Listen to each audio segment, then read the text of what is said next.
Are you looking for more out of your life? Do you need ideas on how to start new businesses and how to move forward in your own personal life? Well, guess what? You have come to the right radio show.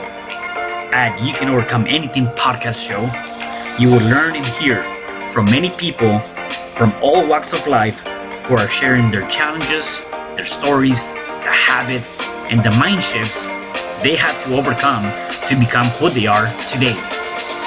On top, you will get a chance to connect and see how you can overcome anything by networking and learning about your next move through this radio show. I present to you our great speakers at You Can Overcome Anything podcast show with your host, Cesar Espino.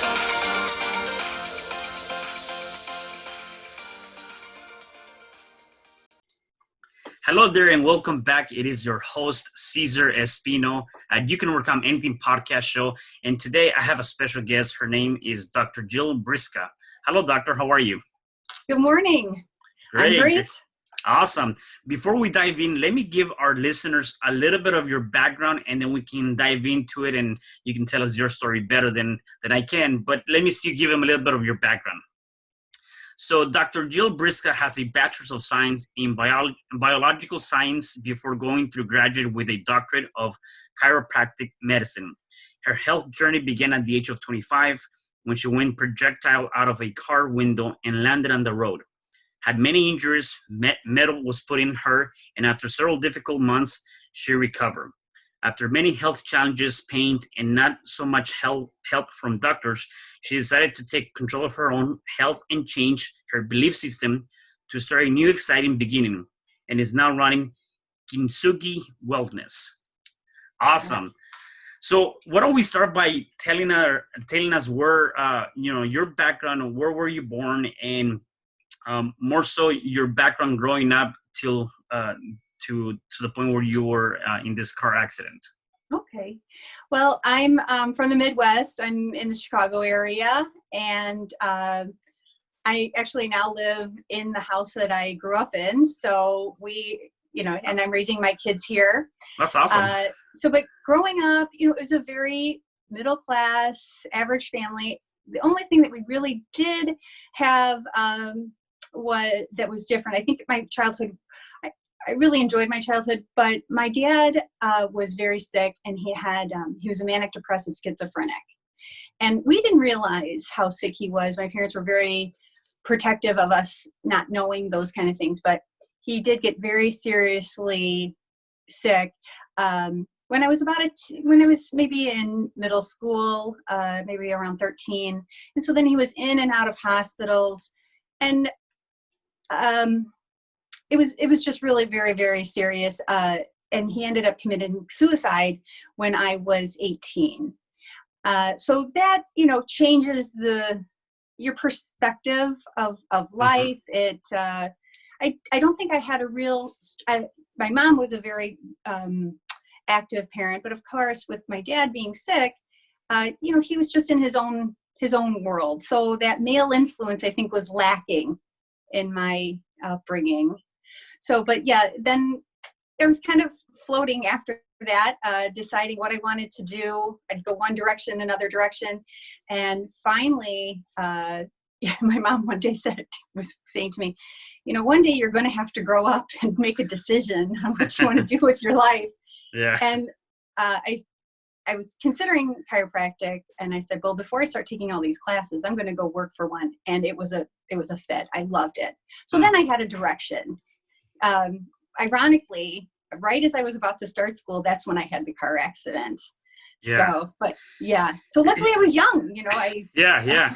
So, I got very, very lucky. I got a little bar and pins here and, whatever, but really, it could have been so much work. I was very, very blessed that. Yeah. So let me ask you this, I want to take it back a little bit, and,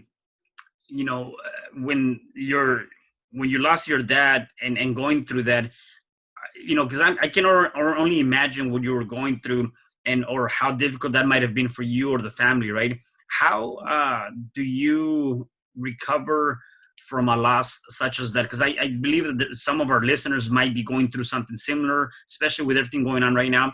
How do you recover from losing someone so important to you in your life?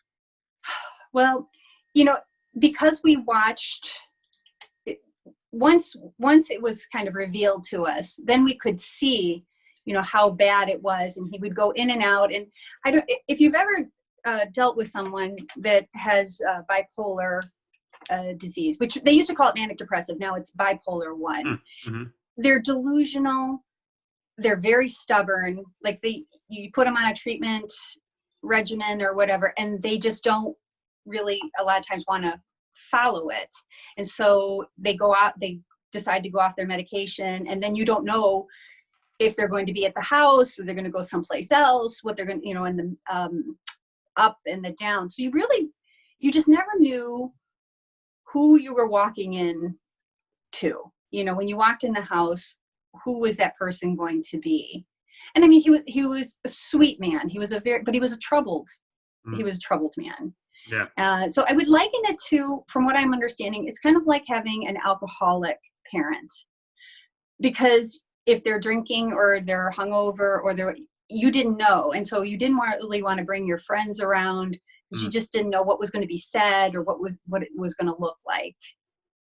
Yeah. So that's what that was life. Right.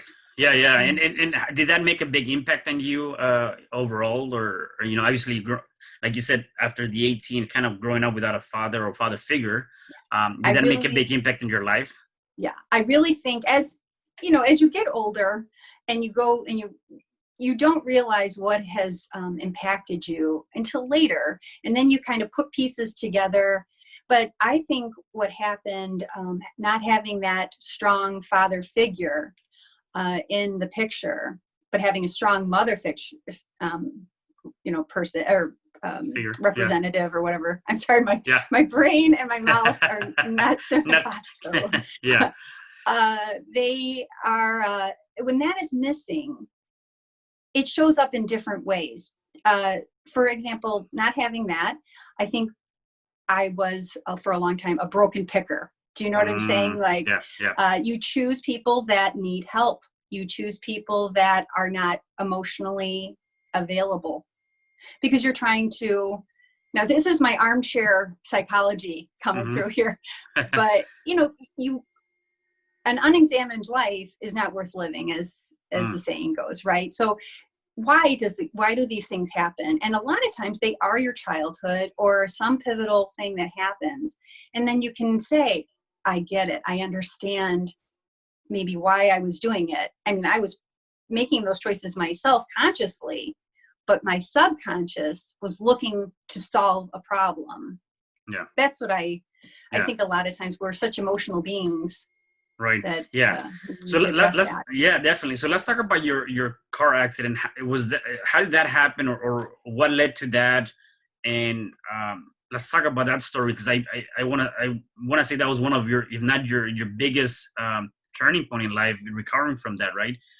Well, that was a big one, and then I had another one in my mid 40s that we'll talk about that one too. Yeah. But this one, I was 25, and I was in a car with a friend of mine, and he got cut off, and he got very mad, and it started like a road rage thing, swerving, and and I said, I'm like, just let it go, it go, and he did not, and back and forth, and he ended up taking an exit ramp that had a very tight curve at a very high speed, and the truck went into the ditch and started flipping. Wow. And I went through the windshield and landed on the road. He was in the car and ended up stuck in the car, so they had to use that jaws of life to get him out. Yeah. And he ended up paralyzed from the waist down. Wow. So I wear my seatbelt now, but I think I'm like that small percentage that it was lucky that I did get out of the car. Yeah. So, but yeah, I had 8 broken ribs, a fractured pelvis. I had collapsed both my lungs. But yeah, I have one little scar right here on my face. I got the bar and pins. So it took many years to, well, recovery was not that bad because I was young. I was a young person, and I got myself together. But then it showed up again, or the degeneration from the injuries just kept getting worse when I started my first practice. And as the busier I got, the worse my health, my back got. So I would be in bed for like a month at a time. Wow. And so it ended up that I had to sell my first practice and take a break from practicing for several years. I mean, life leads you and things come together. And it just so happened that at that time that I was getting married and started with the getting for kids and family, and sold the practice. But on X-ray, I look like the doctors say, you may be 40, but on X-ray, you're 80. Wow. So Yeah. Let me ask you, first for the people that are listening and watching this, one of the lessons there is make sure you wear your seatbelt at all times, right? Yes. Regardless of whatever, Yes. just make sure you wear that. I wear it all the time now. So yeah. Right. I mean, definitely, that's good. So, in terms of mentally, emotionally, how draining was that, or what was your experience coming out of this? Even though you had a fast physical recovery, what about from a mental perspective or an emotional perspective? Did you fall into depression? Did you fall into any of those things, or how was that for you? Well, when you're in chronic pain, it is obviously something that it can wear you down to the point where you're scared. You're so fearful of doing anything to yourself, but you're also fearful of your future. What's going to happen to you? Am I going to end up in a wheelchair? Am I going to be absolutely, am I going to have to get disability? I had student loans to pay, and I had a practice, and I had, a life to live. And then how can I, and luckily we had a surrogate carry the kids. I have twin 8-year-olds, soon to be 9. But so I knew I wouldn't be able to carry physically the kids. But that is one of the things that these little babies came so little, and it was like a workout program. My back got stronger and stronger. And then of course they come with all of the, carriers and the diaper bags, and they get bigger and bigger. So I have been pain-free now for 10 years.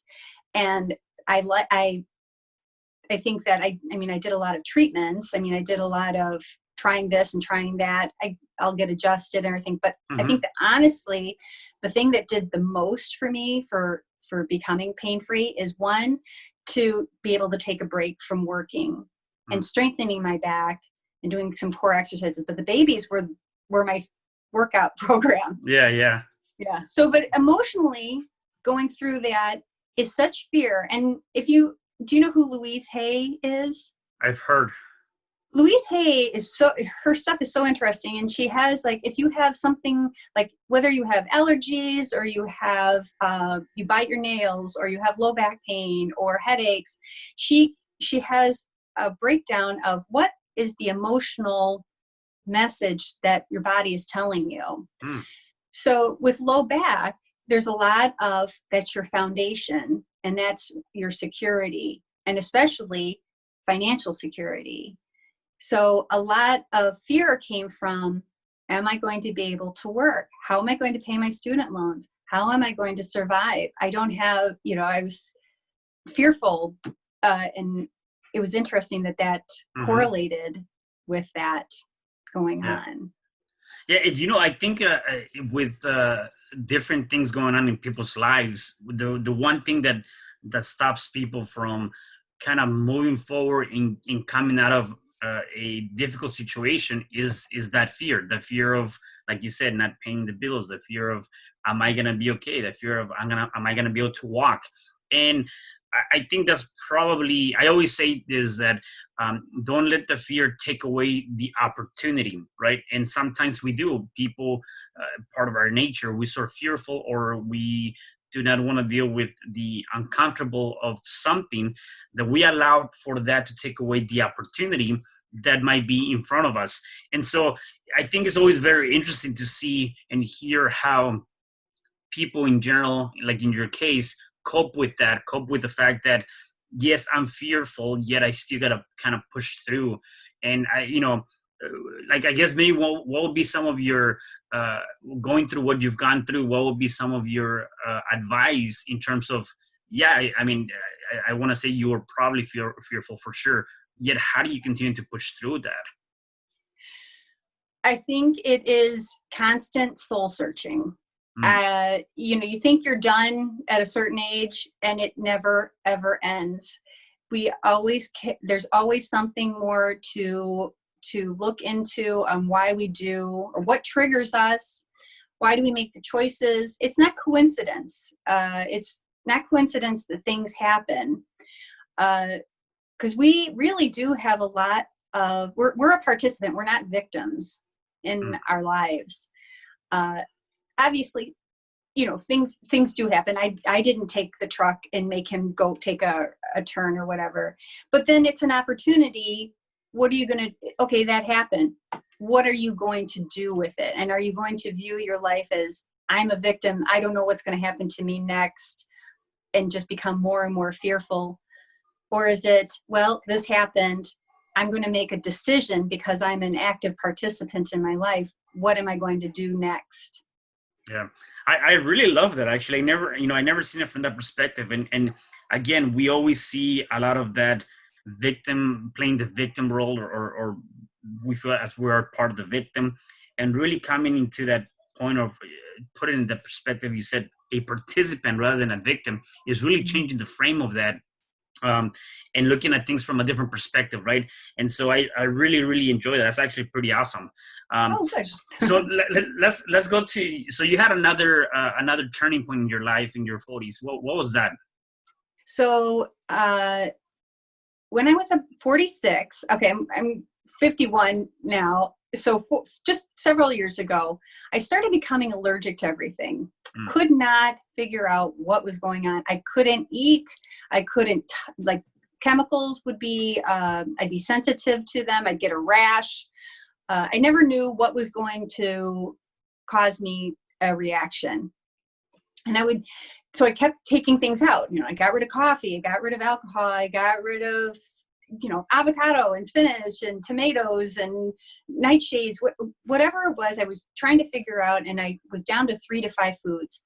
What would happen is my face was always swollen and my hair was breaking off. My hair became very, very thin. And I just didn't know. I had gotten out of my marriage. It was it was not a good marriage. It was, broken picker. Back to the broken picker. Yeah. So it was a very dysfunctional marriage, short marriage. Got out of that, and it was a hard divorce. And I had gotten through it, and I'm like, freedom. This is my new life. And then I start getting sick, and I couldn't figure it out. And so I went to my doctor, my MD, and I'm telling her what's happening. And she said, you are old, basically, hormonal and depressed. And I'm like, well, at a certain age, yes, you're getting older, but what does that, it doesn't have anything to do with my swelling of my face and my hair breaking off. Something was wrong. So over that, I left that office, had a good cry in the car, and said, all right, I'm on the journey. I'm finding out what's going on with me. And so I went from doctor to doctor trying to figure these things out. And that's what led me to the energy medicine that I do now. So, but yeah, it was a journey. And one of the things, as I was going through the divorce, I wish I could remember what the doctor's name is that my counselor was talking about, but she said the human condition, we as humans have 3 things that we often, or that we are our human condition that we need to deal with. And one is abandonment, betrayal, and shame. So those 3, abandonment, betrayal, and shame. And so with those 3 things, it's really easy to say, oh, that my father shamed me, or my husband betrayed me, or I've been abandoned by my family or whatever. And that's okay. That's step one. But where the real work comes in is, where have you betrayed yourself or abandoned yourself or shamed yourself? And so those were all pieces of this journey that really started making major changes in my life. I loved it. I mean, that message was so powerful to me, really life-changing. Yeah, it's like bringing things into perspective, creating this, being able to create or see things that you didn't see in the past that maybe you had, right? Or they were there. You just needed somebody else's perspective to bring you back to that, and start reflecting on those things. So that's where, obviously, going through all of that, going through multiple doctors, and again, not being able to find that, you said, I need to take control of my own, health life here, and start changing the belief system that you have. And that's where the energy healing came into play. At which point did the Kintsugi-Wellness come into play? And then what does Kintsugi means? So Kintsugi, well, the kids were getting a little, older, or old enough that I could go back to work. I wanted to stay home with them. And so luckily I was able to do that.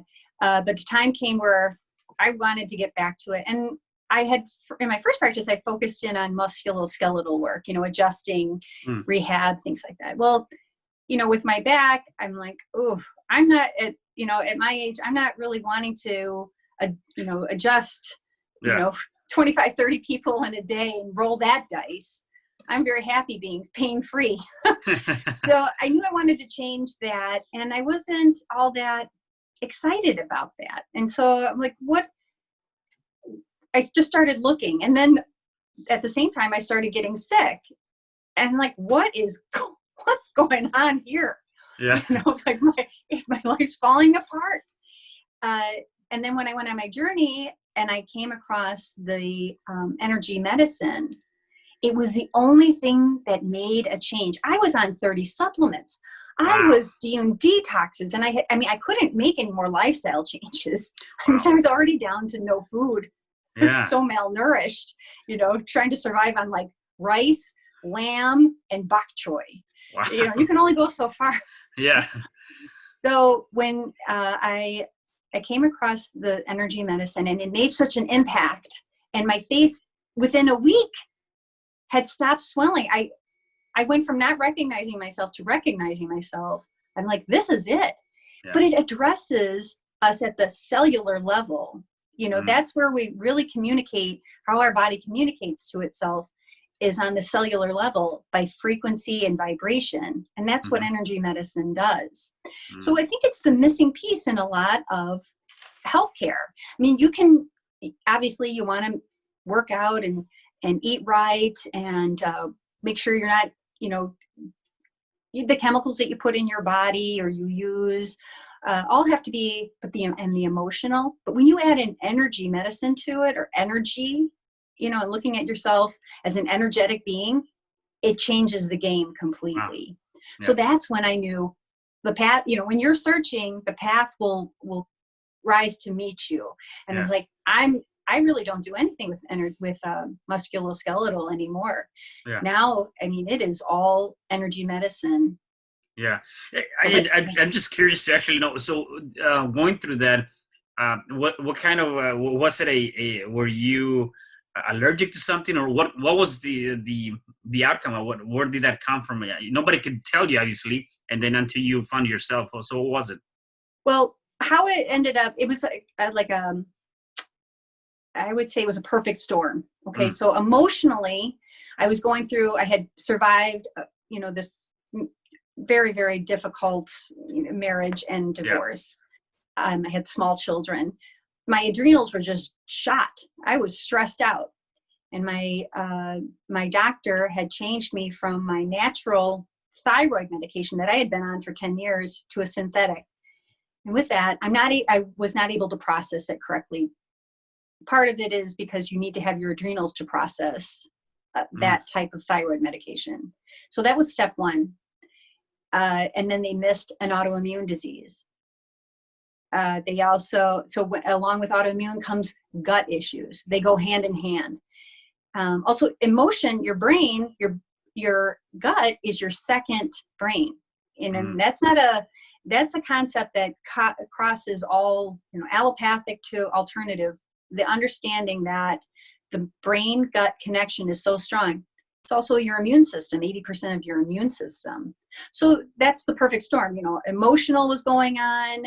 And then there was you've got chemicals coming in, but if your body is not able to process it, then it gets in through that gut lining, and then you become inflamed. And the next thing you know, you're allergic to everything. You're going to be allergic. I mean, your body is, it's like a bar, like the bouncer at the bar. The bouncer at the bar has been overrun, and then he's just hitting everybody. It's just chaos. Yeah. And so your body is in inflammatory state. So it's a big picture. We're not just pieces, parts. Yeah. And these things really affect you on other levels. Like I talk about something called the triad of health in my practice. So it's chemical. I keep going like this. I know I'm going like this. I need to explain that. It's structural.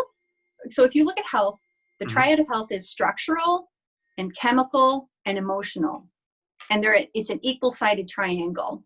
It's not like structural's big and then the other two are small. It's equal.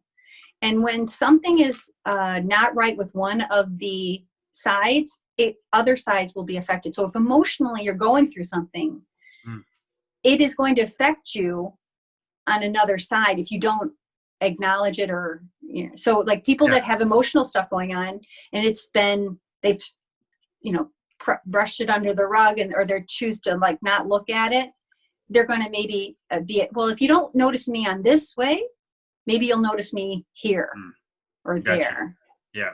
So it seems like most of it, or a lot of it, really came down to the thoughts, and it was all internal, whatever you're going through, or seeing or thinking, or the emotional aspect in your mind, in your brain, that kind of led to all of that. And I believe on that too. I'm very big on more so the whole energy aspect of it. I think that just like whatever you believe on will expand. What you focus on will expand. If you're, sometimes the stress levels, or the anxiety, or things that we foresee our body doing, is we're kind of putting that onto ourselves by the things that we think, or how stressful we take on something.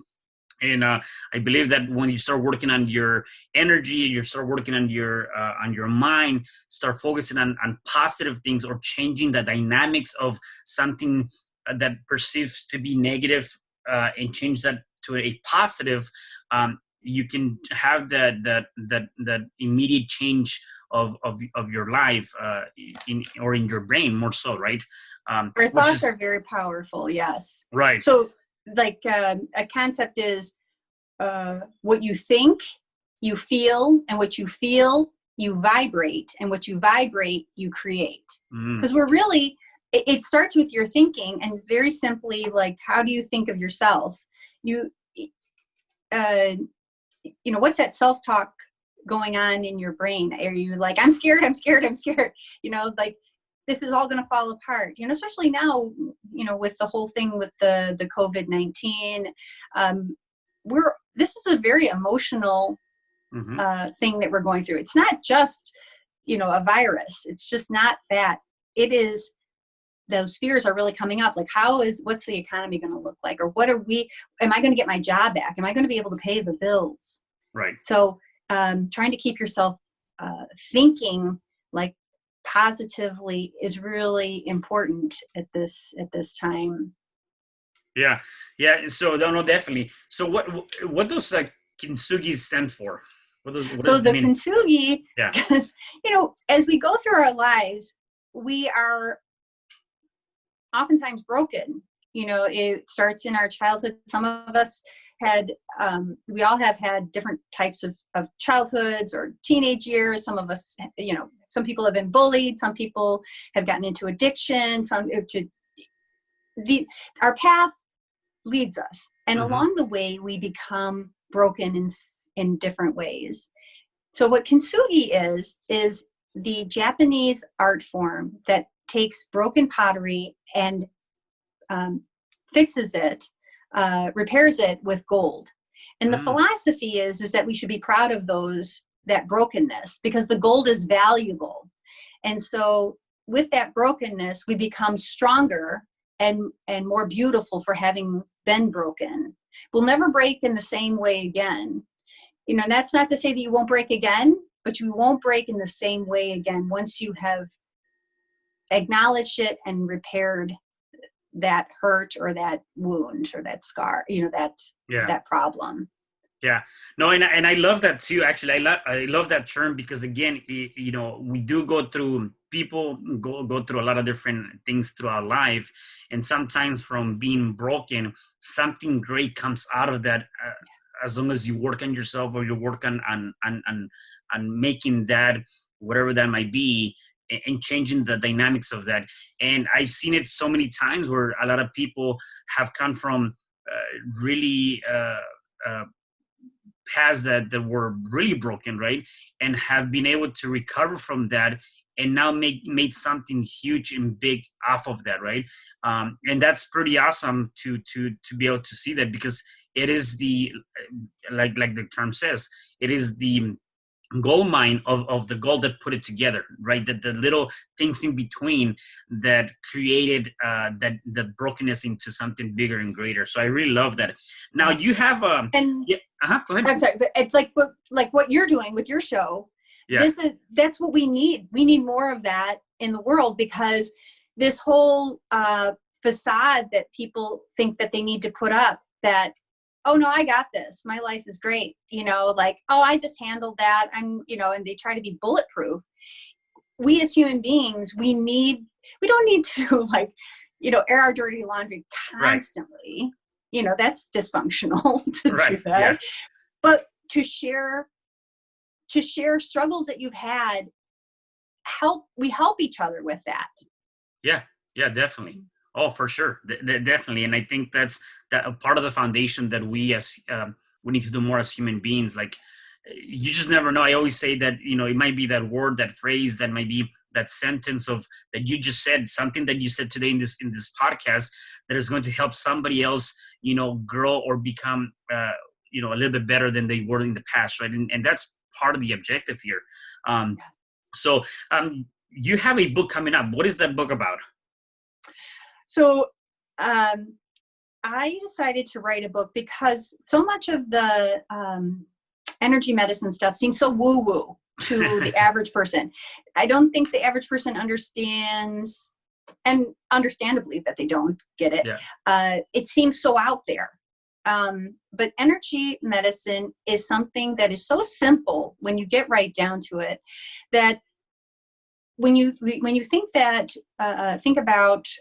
how on the cellular level our body talks to itself, is not like, hey, go over there, you know, or whatever. It's vibrational, and that is at the smallest level. This gets into like quantum physics, and quantum physics is something that is kind of a buzz thing going on, especially with quantum physics is like the stuff that these driverless cars are all about. You know, Tesla and things like that. And, you know, if you don't think that driverless cars are our future, you know, think about, you know, 100 years ago when they were saying, oh, the horseless carriage, you know, that's never going to take off. Right. Well, here we are. And I really do think that this is going to be what's going to be happening. But quantum physics studies the smallest particles of matter. Yeah. And they don't work like everything else. They have their own rules, or they have different rules, I should say. So they can be in two places at once, that they can also communicate from far distances, like something here can be talking to something in Paris, because they are tied. And that's us. We're tied. We are energetic beings. So as soon as we communicate, we have an energetic link. And so this cellular level of talking when the body talks to itself, it is frequency and vibration. So now look, I should have left breadcrumbs. What was your what was your question? No, about your book, about your book. Yeah. No, but that's good though. I love that because again, I'm myself, I'm an NLP practitioner, so I love the quantum physics. I love the neurolinguistic programming and tapping into that aspect because again, we go back to that. It is all energy. It is really understand the root of anything that we are going through. And when you can tap into that, you can start changing neural pathways and start creating something new, right? And so I believe me, I can relate with you and all that stuff. Yeah. So, I mean, there's a lot of energy medicine going on. I mean, I have stuff that I do, and then there's a lot of, it's a growing field, which is exciting because that means that people are opening to it, and thanks to the internet, people are can be more aware of it and just kind of look onto YouTube and find out more about something. But the book, I wanted it to be, it's called The Great Panacea, and a panacea is a cure-all. And my belief truly is that we are our own panacea. We don't need outside. We need, every once in a while, we need to eat healthy. I'm a big advocate for eating good food. You don't need to be taking a ton of supplements all the time. You don't need an outside something. Because at the core, you are going to heal yourself. You might need a little guidance here or there, but really it's that think, feel, vibrate, create belief system, stance that I really think is the crux of everything. So I made the book to be a real easy read for laymen and for no matter what you are, what your belief system is, the allopathic, alternative, or if you believe in a higher power, if you don't, it doesn't matter. It can be, it's a very easy read, like 2 pages a chapter, Nice. Here's a little something. And it covers the different the triad of health, like let's talk about the structural side. Let's talk about the emotional side or the chemical side, and how does it relate energetically, and how can you improve that with your own. I'm very frugal, so I don't and I spend a lot of money on treatments and supplements. Oh my gosh, like 30 supplements I was on. Can you imagine how expensive that was? So I really think that when it came down to real true health, we as people need to be empowered to know how powerful we are to do that for ourselves. Yeah, you mentioned something. You said your body is the best advocate for your health. I like that. Can you elaborate more on that? Yeah, things will happen in your life, and when you have a victim mentality, you're going to say, well, you made me do that. If you hadn't done that, then I wouldn't have done this. Where that's giving your power away. And so if you can start with just taking your power back as far as like, okay, this I had, what was my role in it? And start being less victim mentality and more accountable. That's the best place to go, because then the world is your oyster. Yeah. You are unstoppable. Because if you're a victim, you're just waiting for it to happen to you. It happens to you. You don't, make it happen. And not to say that you're not going to have things that happen that are a surprise or not, not so great diagnosis or a loss or whatever, but you can take your power back by looking at it and reframing it. Some people will call that you're in denial. I call it reframing. Okay. Yeah. Right? No, that's good. That reminds me of something. It reminds me of the drama cycle, and the drama cycle is consisted of 3 different aspects. You have the perpetrator, you have the victim, and then you have the rescuer, right? And in this drama cycle, you are either playing one of those roles, and when you can step out of that drama cycle and see it from the outside, yes, you can still have things that others will perceive as being a victim, yet you see it as a different aspect. Instead of rescuing people, you're empowering people, right? And so it's really neat how when you're in this drama cycle, again, you're just going around and around through that drama cycle, never getting out of that.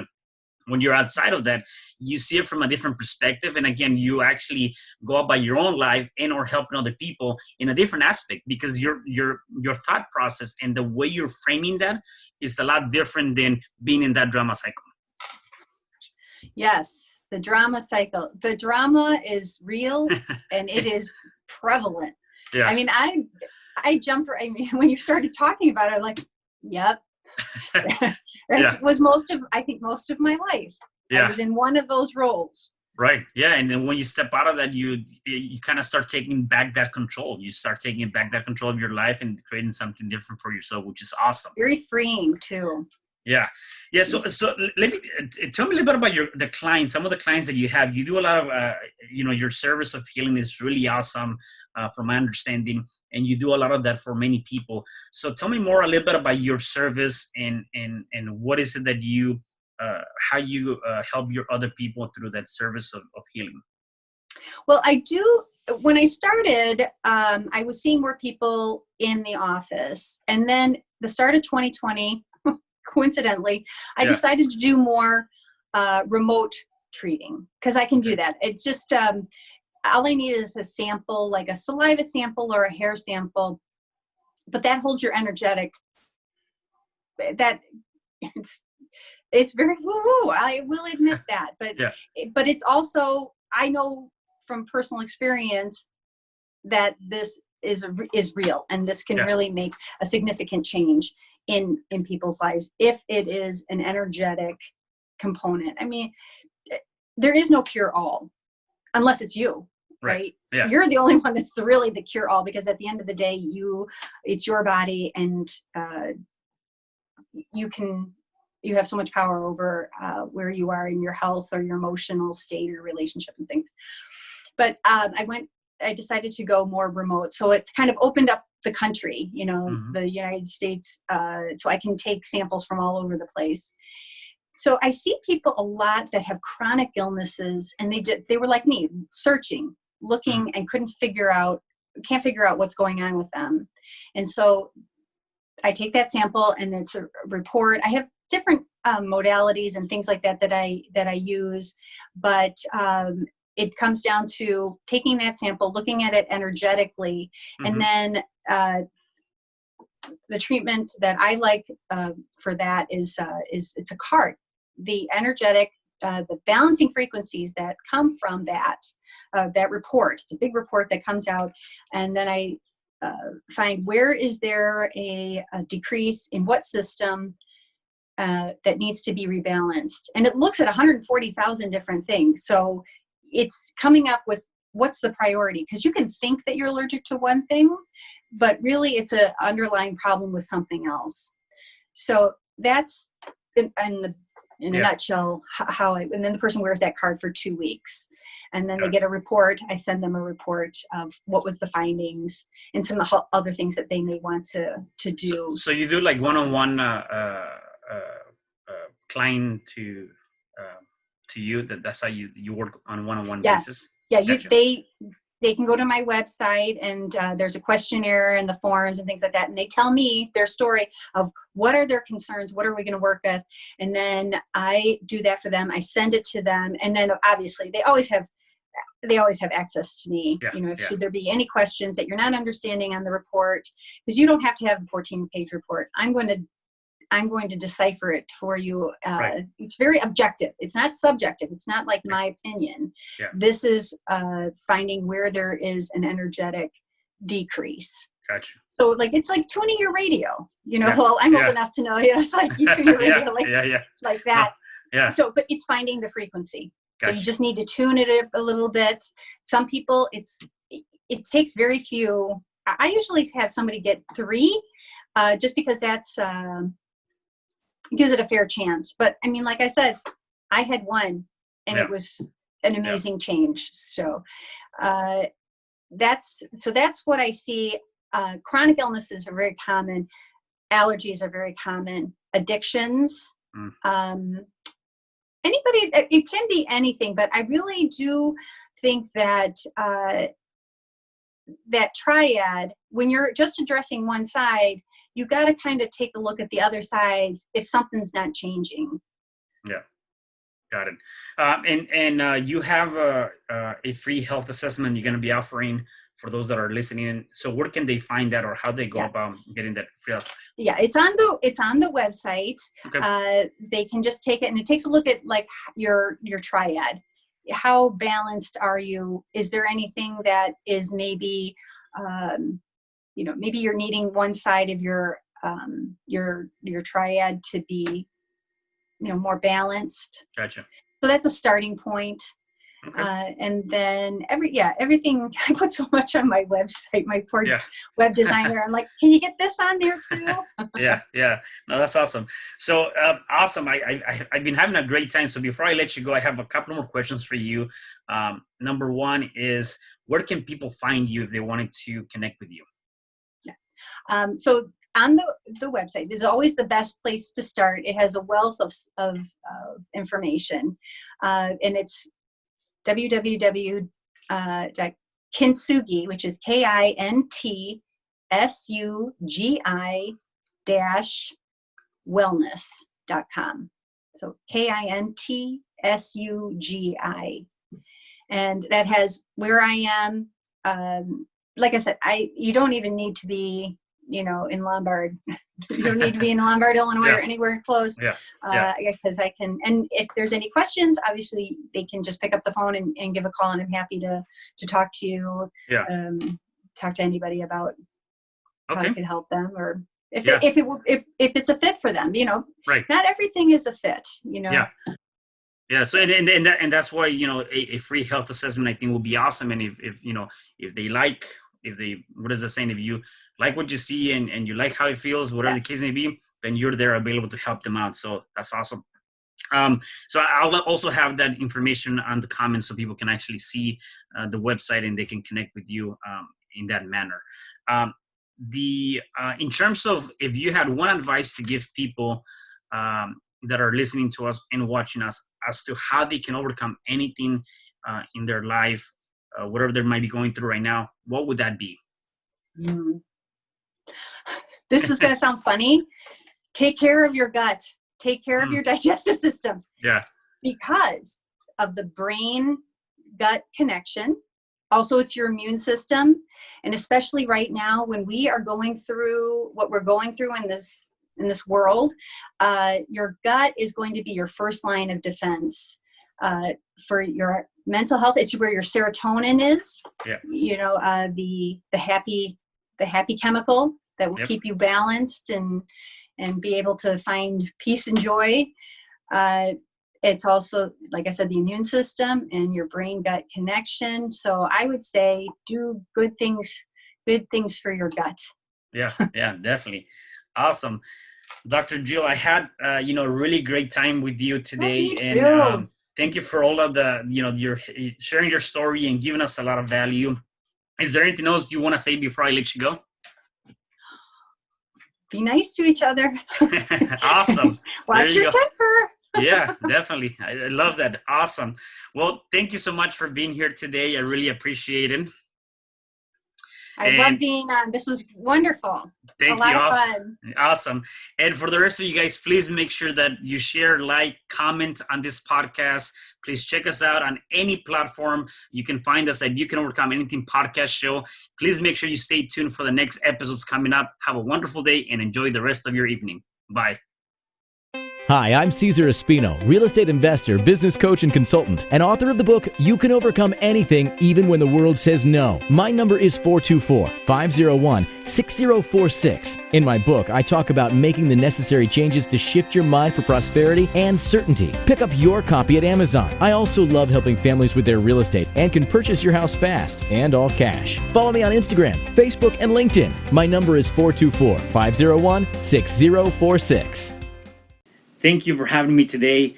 I am so glad you tuned in to this podcast. You can find me at Spreaker.com, where you can like and subscribe. And to learn more about myself and my services, you can find me at www.cesarrespino.com, or you can also find me at Facebook under Cesar R. Espino. Once again, thanks for joining me. I am looking forward to having you at the next episode, and know that you truly can overcome anything.